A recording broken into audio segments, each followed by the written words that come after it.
வணக்கம். ஒரு செய்தி பல கோண நிகழ்ச்சிக்கு உங்களை வரவேற்கிறோம். நிகழ்ச்சியுடன் பேசுவதற்காக பொருளாதார பேராசிரியர் முனைவர் திரு ஈரா கோபிநாத் இருக்கிறார். சார் வணக்கம். வணக்கம் சார். சார், குறிப்பிட்ட இந்தியாவினுடைய பணவீக்கம் தொடர்பாக ஆர்பிஐ தரவுகளை வெளியிட்டிருக்காங்க. செப்டம்பர் 2025ஆம் ஆண்டு கடந்த மாதத்துக்கான தரவுகளை வெளியிட்டிருக்காங்க. என்ன குறிப்பிடப்பட்டிருக்கு, என்ன நம்ம முக்கியமாக பார்க்க வேண்டியதாக இருக்குது? ஆர்பிஐயோட ரீசெண்ட் டேட்டா என்ன சொல்லுது அப்படின்னா, செப்டம்பர் 2025 நம்மளோட ரீட்டைல் இன்ஃப்ளேஷனோட ரேட் 1.54%, 1.54 விழுக்காடுகள் குறைஞ்சிருக்குன்னு காட்டுது. ஸோ இதோட இம்பேக்ட் என்னவா இருக்க போதுங்கிறத டீட்டெயிலாக அவங்க அனலைஸ் பண்ணுறதுக்கு டைம் தேவை. எம்பிசியோட கமிட்டி டிசம்பர் 6ஆம் தேதி தான் கூடுறாங்க. ஸோ ரீட்டைல் இன்ஃப்ளேஷன் 8 வருஷத்துக்கு இல்லாத அளவுக்கு ரொம்ப 2% கீழே குறைஞ்சிருக்கிறது ஒரு அலார்மிங் சுச்சுவேஷன் தான். அதாவது மந்த்லின்னு கால்குலேட் பண்ணும்போது 99 மாதத்துக்கு இல்லாத அளவுக்கு குறைஞ்சிருக்குங்கிறதையும் நம்ம பார்க்க வேண்டியதாக இருக்குது. ஆமாம் சார், 99 மாதங்கிறது ஆல்மோஸ்ட் 2017 லாஸ்ட் 8 இயர்ஸ் அவங்க கனெக்ட் பண்ணுறாங்க. இந்த 8 வருஷத்தில் தொடர்ந்து இது இயர் ஆன் இயர் நம்ம செக் பண்ணி பார்த்தோம் அப்படின்னா இந்த ரீட்டைல் இன்ஃப்ளேஷன் தொடர்ந்து கம்மியாகிட்டே வருது எக்கனாமிக்கலாக செக் பண்ணும்போது. ஓகே, அது அந்த எந்த அளவுக்குன்னு வச்சுருக்காங்களா? இப்போ 1.54ன்னு அதில் சொல்கிறாங்க. இவ்வளோ பர்சன்டேஜ் இருந்தால் நம்ம சிக்கல்லேருந்து மீளுவோம், இல்லை பொருளாதாரம் சரியாக இருக்குது, ஸ்திரத்தன்மையோடு இருக்குது அப்படிங்கிறது ஏதாவது அளவுகோல் வச்சுருக்காங்க? இருக்குது சார். ஆர்பிஐ யூஸ்வலாக 2லேருந்து 6% ஒரு பெஞ்ச் மார்க்காக ஸ்லாபாக வச்சுருக்காங்க. ஓகே, 6க்கு மேலே போனாலும் அது கட்டுக்கடங்காமல் போகுது, 2க்கு கீழே வந்தாலும் அது சிச்சுவேஷன் அலார்மிங் தான். ஸோ யூஸ்வலாக 4% ஒரு காம்பேக்டான ஒரு மிட் ரேஞ்ச் எஃபெக்டாக ஆர்பிஐ தொடர்ந்து அனலைஸ் பண்ணி ஒரு செட் பண்ணி வச்சுருந்துருப்பாங்க. அவங்க தொடர்ந்து 3 மாதமாக ஜூன் மாதம் தான் அவங்க ப்ரெடிக்ட் பண்ண விஷயங்கள். ஃபஸ்ட்டு குவார்ட்டரில் அவங்க செக் பண்ணதோட ஸ்லாப் கம்மியாக இருக்குது. லாஸ்ட் 3 மந்த்ஸோட ஒவ்வொரு மாதத்தோட ஸ்லாபும் கம்மியாக இருக்குது. ஸோ அவங்க ஃபிக்ஸ் பண்ணக்கூடிய அந்த ரேஷியோ ஆவரேஜாக லாஸ்ட் 3 மந்த்ஸில் 1.8 இருக்குன்னு சொல்லிட்டு அவங்க கணிச்சாங்க. ஆனால் அது 1.7 தான் வந்திருக்கு. ஸோ அவங்க ப்ரெடிக்ட் பண்ணதும் ரியல் டைம் எஃபெக்டில் இருக்கக்கூடிய இன்ஃப்ளேஷன் ரேட்டும் தொடர்ந்து மாறுபட்டுக்கிட்டே தான் இருக்குது. குறிப்பிட்டு நீங்கள் 2018 இருந்தீங்க, 99 மாதம். அதுக்கு முன்பு இருந்த காலகட்டங்களில் பொருளாதாரம் மிகப்பெரிய சிக்கல்களை எதிர்கொண்டு வந்துச்சு. அப்புறம் கொரோனா வந்ததுக்கப்புறம் கொரோனா மீது அது கொரோனா தான் காரணம் அப்படிங்கிறதையும் நம்ம செய்திகளில் நம்ம பார்க்க முடிஞ்சுச்சு. அப்போ அந்த 2018 காலகட்டங்கள் எந்த மாதிரி இருந்துச்சு? இப்போ இந்த 99 மாதத்தில் என்ன மாதிரியான ட்ராவல் பண்ணி இப்போ இந்த 1.54 நிற்கிறோம்? இது நம்ம இன்னும் கொஞ்சம் பின்னாடி போய் 2008 நம்ம அனலைஸ் பண்ணோம். பல பத்தாண்டுகள் போனோங்கிறீங்க. 2008க்கு அப்புறமா 2011 ஒரு இம்பாக்ட் உலகம் முழுக்க திரும்பவும் ஒரு ரெசெஷன் நோக்கி நகரும் போது அங்கேயும் இன்ஃப்ளேஷன் ரேட் க்ரீப்பப் ஆகிட்டே போச்சு. இஃபெக்ட் 2015க்கு அப்புறமா திரும்பவும் கொஞ்சம் மார்க்கெட் ஈஸ் ஆச்சு. உலகம் முழுக்க வர்த்தகங்களுக்கு கொஞ்சம் மேலோடசியாக கொஞ்சம் ஈஸ் ஆஃப் பிஸ்னஸ் ஜாஸ்தியானதுனால ஒரு நல்ல பொருளாதாரத்துக்கான சூழல் அங்கே இருந்துச்சு. 18-19 வாக்கில் என்னாச்சு அப்படின்னா திரும்பவும் வார் சுச்சுவேஷன் வழியாக பேண்டமிக்கோட எந்த விதமான ஸ்கோப்பும் இல்லாத காலகட்டத்திலேயே இன்ஃப்ளேஷன் டிப்பாக ஆரம்பிச்சது. அந்த 2 வருஷத்தில் உலகத்தில் இருக்கிற சென்ட்ரல் பேங்க்ஸ் எல்லாமே தொடர்ந்து மானிட்டரி பாலிசி ரிவைவ் பண்ணது காலகட்டத்தில் பேண்டமிக் சுத்தமாக முடிச்சு விட்டுடுச்சு.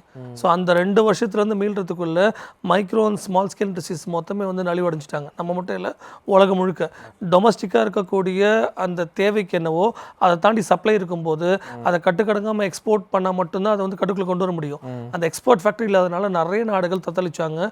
அதோட சேம் கைண்ட் ஆஃப் இம்பேக்ட் தான் இப்போவும் இருக்குது. ஓகே, இப்போ இந்த பணவீக்கம் சார்ந்த விஷயங்களில் இந்த ஆன்லைன் பர்ச்சேசிங்லாம் எந்த அளவுக்கு சார் இம்பாக்ட் ஆகுது? அதை நம்ம இப்போ ஏதாவது உள்ள பொருத்தி பார்க்கணுமா? இல்லை சார், ஆன்லைன் பர்ச்சேசிங்க்கும் இங்கே இருக்கக்கூடிய இந்த இன்ஃப்ளேஷன் டேட்டா எந்த விட தொடர்பும் இல்லை. இந்த இன்ஃப்ளேஷன் என்ன சொல்லுது அப்படின்னா ஈஸ் ஆஃப் பையிங். மக்கள்கிட்ட பணம் அதிகமாக இருக்க போது என்ன பொருள் வேணாலும் அவங்க வாங்க போகிறாங்க, ஏன்னா விலை கம்மியாக இருக்குன்னு சொல்கிறாங்க. ஆனால் டேட்டா அப்படி சொல்லலை. பீப்புள் என்ன பண்ணுறாங்க அப்படின்னா சேவ் பண்ணுறதுக்கும் ஏற்கனவே வாங்கின கடனை திரும்ப அடைக்கிறதுக்கு மட்டும்தான் இந்த குறிப்பிட்ட இந்த சுச்சுவேஷனை ஹேண்டில் பண்ணுறாங்களே தாண்டி இன்னும் வாங்கி குவிக்கணுன்ற எந்த விதமான முகாந்திரமும் டேட்டா சொல்லலை.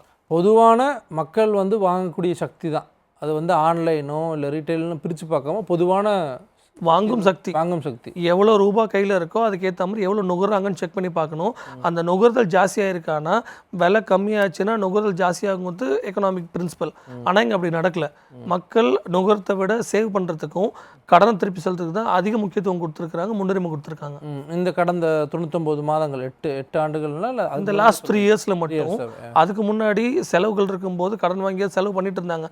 ஆனால் இப்போ இந்த கரண்ட் சுச்சுவேஷனில் புதுசாக வாங்கி நுகரத்தை விட கடன் தான் முன்னுரிமை கொடுத்துருக்காங்க. ஓகே, இதே காலகட்டங்களில் ஜிஎஸ்டியினுடைய வரி மாற்றங்கள்லாம் நம்ம பார்த்தோம். நம்ம 99 மாதங்கள் எடுத்துக்கிட்டாலும் 2017 காலகட்டங்களில் ஜிஎஸ்டி கொண்டு வராங்க.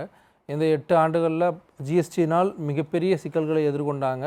அது லாபமும் கொடுத்துச்சுங்கிறது வாதமாகவும் வைக்கிறாங்க சிலர். ஸோ ஜிஎஸ்டியினுடைய இந்த குறைப்பு இந்த பணவீக்கத்தில் எந்த மாதிரியான ஒரு தாக்கத்தை ஏற்படுத்துது? 2017 ஜிஎஸ்டி இம்ப்ளிமெண்ட் பண்ணும்போது அதில் நிறைய வந்து சிக்கல்கள் இருந்துச்சு, புரிதல்கள் குறைபாடு இருந்துச்சு. டாரிஃபோட ஸ்ட்ரக்சர் ரொம்ப ஜாஸ்தியாக இருந்ததுனால அதோட முழு சுமையும் உற்பத்தியாளர்களும் கன்சியூமர் தான் அதை பேர் பண்ணாங்க. இப்போ லாஸ்ட் மந்த் வந்து செப்டம்பர் மாதத்தில் வந்து அந்த ஜிஎஸ்டியோட ஸ்லாபை வந்து 4லேருந்து 2 கம்மி பண்ணதுக்கப்புறமா இதோட இம்பாக்ட் அக்டோபர் மாதம், இந்த மாதம் தான் வந்து அதோட டேட்டா ரிஃப்ளெக்ஷன் தெரியும். பட் போன மாதம் கம்மியானதுக்கான காரணங்கள் வந்து பல்வேறு வகையான பொருளாதார ரீசன்ஸ் இருக்குது. லாஸ்ட் 4 மந்த்ஸாக ஃபுட் இன்ஃப்ளேஷன் ரொம்ப கம்மியாக இருக்குது. முக்கியமாக செக் பண்ணி பார்த்தோம் அப்படின்னா போன வருஷத்தை கம்பேர் பண்ணும்போது இந்த வருஷம் ஃபுட் இன்ஃப்ளேஷன் 2% கம்மியாக இருக்குது. ஸோ அது ஒரு பெரிய இம்பாக்டை க்ரியேட் பண்ணுது. ஃபுட் அண்ட் கிளாத்திங் அதையும் நம்ம வந்து அப்பேரல் இண்டஸ்ட்ரி சொல்லக்கூடிய அந்த ஃபுட்வேர் இண்டஸ்ட்ரியும் தொடர்ந்து 2 வருஷமாக கம்மியாகிட்டே இருக்குது. ஓகே, ஸோ இதெல்லாம் சேர்ந்து தான் இந்த கரண்ட் சினாரி இம்பாக்ட் பண்ணுது. ஜிஎஸ்டி ஒரு பெரிய இம்பாக்டை க்ரியேட் பண்ணுமானா கண்டிப்பாக பண்ண போகிறது இல்லை. ஷார்ட் டேர்மில் பீப்புளுக்கான வாங்கும் சக்தி எவனா அது இம்ப்ரூவ் பண்ணலாமே தாண்டி இதோட கம்ப்ளீட்டான ஒரு எக்கனாமிக் பெனிஃபிட்டை வந்து கன்சியூமர் ஜிஎஸ்டி அடைய போகிறாங்களான்னா இல்லைங்க தான் பதில். ஜிஎஸ்டியினுடைய மாற்றம், விழாக்கள், குறிப்பிட்டு வட மாநிலங்களில் நவராத்திரி தொடங்கி தீபாவளி வரைக்கும் இந்த விழாக்கள் மூலமாக ஒரு மிகப்பெரிய ஒரு பொருளாதார விஷயங்கள் நகரும், மக்கள் அதனால் பயனடைவாங்க அப்படிங்கிற வாதமெல்லாம் மத்திய அரசு வைக்கிறாங்களா சார்? எந்த விழாக்கள் வந்தாலும் முக்கியமாக தீபாவளி மாதிரின இந்த பண்டிகைகளில் இந்தியா முழுக்கவே பர்ச்சேஸ் வந்து ஜாஸ்தியாக தான் இருக்கும். ஸோ ஜிஎஸ்டி குறைச்சதுனால இது இன்னும் பெருசாக கூடுமா அப்படின்னா ஸ்லைட்டாக கூடலாம், அது இல்லைன்னு மறுக்கிறதுக்கு இல்லை. அந்த போர்ட்ரேஷனை பயன்படுத்திக்கணும்னு நினைக்கிறாங்க. கண்டிப்பாக இது வந்து ஒரு இமேஜ் பில்டிங்காகவும் எக்கனாமிக்கலான ஒரு பெனிஃபிட்டாகவும் நம்ம அட்ரஸ் பண்ணிக்கலாம். பட் ரியலாக எக்கனாமிக்கலாக நம்ம செக் பண்ணி பார்த்தோம் அப்படின்னா ஒரு சின்ன ஸ்ப்ரெட் கிழமை தாண்டி ஓவராலாக எக்கனாமிக்கில் ஒரு பெரிய க்ரோத்தை வந்து இந்த ஜிஎஸ்டி ரிடக்ஷன் கொடுக்குமா அப்படின்னா அந்த டேட்டா வந்த பிறகு நம்ம சொல்ல முடியும் சார். ஓகே, இப்போ நம்ம பணவீக்கம் சரி பண்ணுறதுக்கு எல்லாமே போனாலும் குறிப்பிட்ட பொருட்களுடைய விற்பனை அதிகமாக இருக்குது. கார்களுடைய விற்பனை 4 வாரங்களில் 4 லட்சம் கார்கள். ஸோ இதெல்லாமே இது இன்ஃப்ளேஷன்ஸில் வந்து வருமா? இது வந்து ஒரு ஆடம்பரம் சார்ந்த விஷயமா இருந்தாலும் மக்களுடைய வாங்கும் சக்தி வந்து அதிகரிச்சிருக்கிறதுக்கான ஒரு குறியீடாக அதை வைக்கிறாங்களே. வெஜிடபிள்ஸோட லாஸ்ட் இயரை கம்பேர் பண்ணும்போது கூடிய டேட்டா என்ன சொல்லுது அப்படின்னா 21% கீழே விழுந்திருக்குன்னு சொல்லுது. பல்சஸோட ரேட் 15% குறைஞ்சிருக்குன்னு சொல்லுது. ஆனாலும் ரீட்டைலில் நீங்கள் போய் செக் பண்ணி பார்த்தீங்க அப்படின்னா மார்க்கெட்டில் இருக்கக்கூடிய விலைகள் பெருசாக கன்சியூமருக்கு பெனிஃபிட் அடைஞ்சிருக்கானா இல்லை. ஜிஎஸ்டியோட வரி குறைப்பினால கார்களோட விற்பனை அதிகரிச்சுக்கிட்டா எல்லா வகையான கார் மேனுஃபேக்சரிங் இண்டஸ்ட்ரியும் சொல்லியிருக்காங்க, அது லிட்டராக வாங்கவும் செஞ்சுருக்காங்க. கோர் இன்ஃப்ளேஷன் ரேட் வந்து 2 வகையில் நம்ம செக் பண்ணி பார்க்கலாம் சார். 23 அளவீடுகளில் 17 அளவீடுகளில் இன்ஃப்ளேஷன் ரேட் கம்மியாக இருக்குது. பட் ஸ்டில் ஒரு பக்கம் அசட்ஸ் பில்டிங் வந்து ரொம்ப பெருசாக இருக்குது. கோல்டு ரேட் வந்து சர்ஜ் ஆகிட்டே போகிறதின் வழியாக என்ன தான் உணவு பணவீக்கம் நெகட்டிவில் இருந்தாலும் ரீட்டைல் இன்ஃப்ளேஷன் 2% கீழே போனாலும் கோர் இன்ஃப்ளேஷன் ரேட் 4% தான் இருக்குது. கோல்டு ஒரே ஒரு கமாடிட்டி என்ன பண்ணுது அப்படின்னா இந்த இன்ஃப்ளேஷன் ரேட்டை மேலே தூக்கிட்டு போகுது. அப்போ காரோட விற்பனையும் நம்ம நாட்டில் கூடிய இன்ஃப்ளேஷனோட ரேட்டும் வந்து இம்ப்ரவைஸ் பண்ணுமானா கண்டிப்பாக பண்ண போகிறது இல்லை. 10% மக்கள் வாங்கக்கூடிய ஒரு கமாடிட்டியும் அஃப்ளூன் சொசைட்டி வாங்கக்கூடிய கோல்டு மட்டும் இன்ஃப்ளேஷனை கட்டுப்படுத்துமானா கட்டுப்படுத்தாதுங்க தான் பதில்.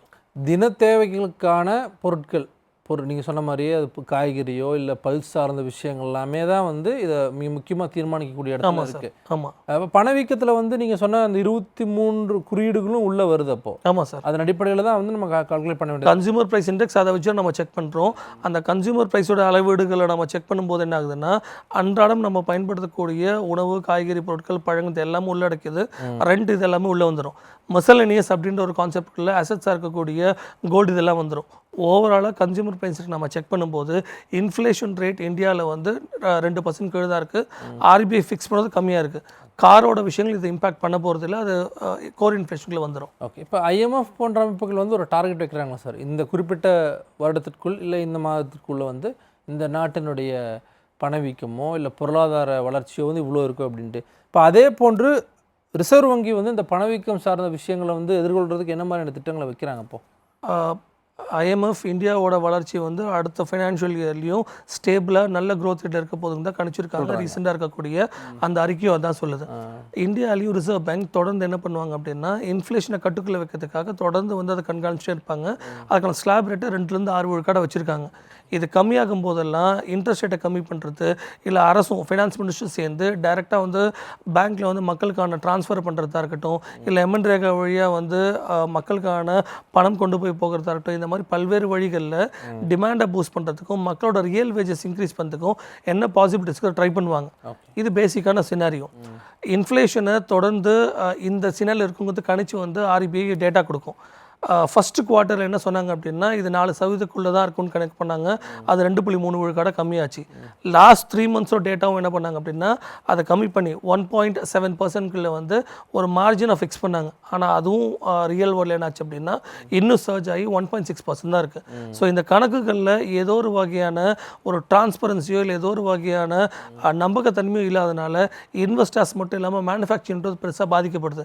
இதை ஆர்பிஐ கொஞ்சம் கவனத்தில் கொண்டு கரெக்டான டேட்டா அனாலிசிஸை வச்சு அந்த ஃபோர்காஸ்டிங்கை வெளியிடணுங்கிறது பெரும்பாலான எக்கானமிஸ்டோட ஒரு கோரிக்கையாக இருக்குது. ஓகே, இப்போ இந்த ரெப்போ வட்டி விகிதம் எல்லாமே இந்த பணவீக்கத்தில் எதிரொலிக்குமா? இதை பேஸ் பண்ணி கம்மி பண்ணி இன்க்ரீஸ் பண்ணி தான் செக் பண்ணுவாங்க.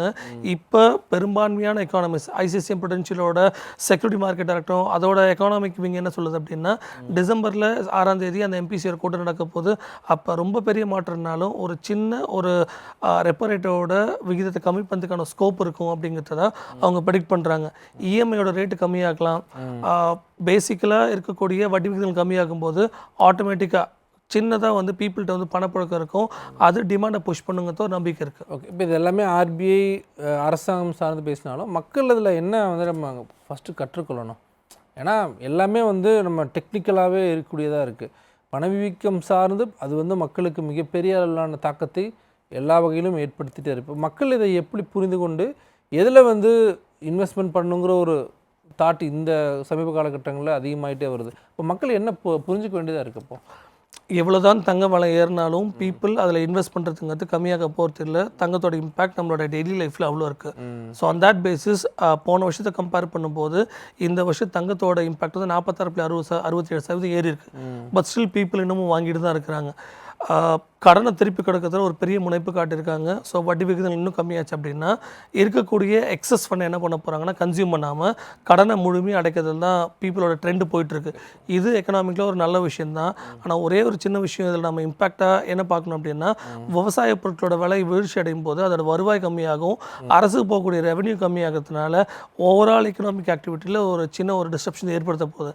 அப்போ அதை சரி பண்ணுறதுக்காக ரியல் வேஜஸ் இன்க்ரீஸ் பண்ணுறதுக்கு இன்வெஸ்ட்மெண்ட்ஸை நம்ம எப்படி பூஸ்ட் பண்ண போகிறோம், வளர்ச்சி நோக்கி நம்ம கிட்ட இருக்கக்கூடிய ஸ்கீம்ஸ் என்னவா இருக்க போது, பாலிசி மேக் நம்ம என்ன பண்ண போகிறோம், இது ரெண்டுத்தையும் அரசும் ஆர்பிஐயும் தொடர்ந்து வந்து மானிட்டர் பண்ணுறது நல்லது. அக்ரி ப்ராடக்ட்ஸ் மீதான ஒரு ஒரு குறி வந்து இன்னும் அரசாங்கத்துக்கு அதிகமாக இருக்கணுமா? இப்போ கடந்த வாரம் கூட 35,000 கோடி வந்து பிரதமர் மோடி அது சார்ந்த விஷயங்களுக்கு எல்லாத்துக்கும் ஒதுக்கீடுக்கான அந்த தொடக்க விழா நடந்துச்சு. ஸோ ப்ரொக்யூர்மெண்ட்லேருந்து எல்லாத்துலேயுமே இன்னும் சிக்கல்கள் இருந்துகிட்டே இருக்குது. அரசு தொடர்ந்து ஃபுட் ப்ராடக்ட்ஸ் என்ன பண்ணிருக்காங்கன்னா ப்ரொக்யூர் பண்ணுறதுல செலவு பண்ணியிருக்காங்க. அதன் வழியாகவும் நம்ம ஃபுட் சேஃப்டி என்ஷூர் பண்ணியிருக்கோம். அட் த சேம் டைமிங் என்ன நடக்குது அப்படின்னா உணவுப் பொருட்களோட விலைகள் வரலாறு காலத்துக்கு வந்து வீழ்ச்சி அடைஞ்சிருக்கு. இதை கட்டுக்குள்ளே கொண்டு வரதுக்கும் இதை சரி பண்ணுறதுக்கும் அரசு கண்டிப்பாக வந்து சில முனைப்புகள் ஏற்படுத்தியிருக்காங்க. அதுக்கான அலோகேஷன்ஸ் கொடுத்துருக்குறாங்க. அது வேண்டிய ஒரு வகையான ஒரு அணுகுமுறை தான். அதை நம்ம பாராட்ட தான் வேணும். பட் அதுக்கு நம்ம சேர்த்து என்ன பார்க்க வேண்டியிருக்கு அப்படின்னா எக்கனாமிக்கில் இருக்கக்கூடிய க்ரோத்துக்கு தேவையான ரெக்குவயர்மெண்ட் என்ன, இந்த குறிப்பிட்ட இந்த காலகட்டத்தில் பீப்புளோட ட்ரெண்ட் என்னவா இருக்குது, ஃபியூச்சர் அதுக்கான ஃபோர்காஸ்ட் என்னவா இருக்குது, இது ரெண்டுத்துக்குள்ளே இருக்கக்கூடிய பாலிசி சேஞ்ச் ஓவரை அரசு நுட்பமாக கவனிச்சிட்டு இருக்கு. அது வரக்கூடிய டிசம்பர் மாதம் நமக்கு தெரிய வரும். ஓகே, மற்ற நாடுகளுடைய இன்ஃப்ளேஷன்ஸும் இந்தியாவோட இன்ஃப்ளேஷன்ஸும் வந்து கோவிடுக்கு பிறகு அது எப்படி சேஞ்ச் ஆயிருக்கு? உலக மார்க்கெட் நம்ம செக் பண்ணும்போது யூரோப்பியன் யூனியன், யூஎஸ் இது எல்லாத்துலேயுமே இன்ஃப்ளேஷன் 2% உள்ள தான் இருக்குது. இதில் பெரிய சேஞ்ச் ஓவர் இல்லை. ஆனால் அங்கே இருக்கக்கூடிய டைரக்ட் ட்ரான்ஸ்ஃபர்ஸ் வழியாக யூரோப்பியன் யூனியன் இதை ரொம்ப நாள் ஹேண்டில் பண்ணிருக்காங்க. இந்தியாவில் இப்போ தான் அதுக்கான இம்பாக்ட் தெரிய வந்திருக்கு. அடுத்த ஒரு 6 மாதத்துக்குள்ளே இல்லை பிப்ரவரிக்குள்ளே இருக்கக்கூடிய குவார்ட்டருக்குள்ளே இதோட டிஸ்ட்ரப்ஷன்ஸ் என்னவா இருக்குது, நம்ம என்ன வகையான பாலிசி சேஞ்சர் கொடுக்குறோம், ரெப்போ ரேட்டை கம்மி பண்ண போகிறோம் இல்லையா, ஆர்பிஐயோட முனைப்பு என்னவா இருக்குது, இதெல்லாம் சேர்ந்து தான் 2026 ஒரு ஃபைனான்ஷியல் இருக்க போகுது. ஓகே, டாலர் இல்லாமல் நம்ம வேறொரு ரூபாய்க்கு நகரணும் அப்படிங்கிற வாதம்லாம் வைக்கப்படுது சார். அதெல்லாம் இதில் இம்பாக்ட் இருக்குது. நெடுங்காலமாக நம்ம வந்து டீடாலரைசேஷனுக்கோ இல்லாட்டி வந்து டாலருக்கு மாற்றம் இருக்கக்கூடிய வேறு கரன்சி நோக்கி போகணுங்கிறது அடிப்படை தேவையாக இருக்குது. ஆனால் இன்ஸ்டன்ட் அதுக்கு நோக்கி நம்ம நகர முடியுமான முனைப்புகள் காட்டலாம். ஷார்ட் டேர்மில் அதுக்கான எந்த பெரிய இம்பாக்டும் நமக்கு இருக்க போகிறது இல்லை சார். ஓகே, சென்ட்ரல் பேங்க்ஸ் எல்லாமே வந்து தங்கத்தை அதிகமாக வாங்குறாங்க, அதுதான் இந்த அளவுக்கான ரேட் அதிகமாகுது அப்படிங்கிறதெல்லாம் சொல்கிறாங்க.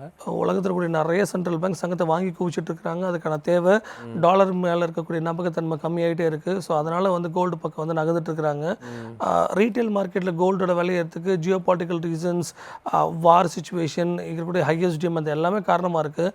இன்னும் தங்கம் ஏறுங்கிறது தான் ப்ரெடிக்ஷனாக இருக்குது. பணவீக்கத்தோடு இதெல்லாம் முடிச்சு போட வேணுமாங்கிறதான் இறுதியான ஒரு கேள்வியாகவும் பணவீக்கத்துக்கு கூட தங்கத்தோட விலையேற்றமும் கண்டிப்பாக ஒரு இம்பேக்ட் கிரியேட் பண்ண போகுது. ஆனாலும் பீப்புள் தங்கக்கிட்ட ஒரு வருமானத்தை இன்வெஸ்ட்மெண்ட் கணக்கில் பார்க்கும்போது தங்கத்து மேலே தான் அதிக நம்பிக்கை வச்சுருக்காங்க. ஸோ எக்கனாமிக்கலாக பார்க்கும்போது கோல்ட் ரேட் இன்னும் ஏற போகிறது தான் நம்ம பார்க்குறோம் சார். பார்க்கலாம் சார். பணவீக்கம் எந்த அளவுக்கான தாக்கத்தை ஏற்படுத்தும், ஆர்பிஐ என்ன மாதிரியான திட்டங்களை வச்சுருக்காங்க, அரசாங்கம் என்ன மாதிரியான விஷயத்தை வந்து மக்களுக்கு கொடுக்க போகுது அப்படிங்கிறத பார்க்கலாம். அரங்குக்கு வந்து பல்வேறு விஷயங்கள் பதவிக்கு ரொம்ப நன்றி சார். நன்றி சார். நேயர்களே, மீண்டும் ஒரு நிகழ்ச்சி சந்திக்கலாம். நன்றி, வணக்கம்.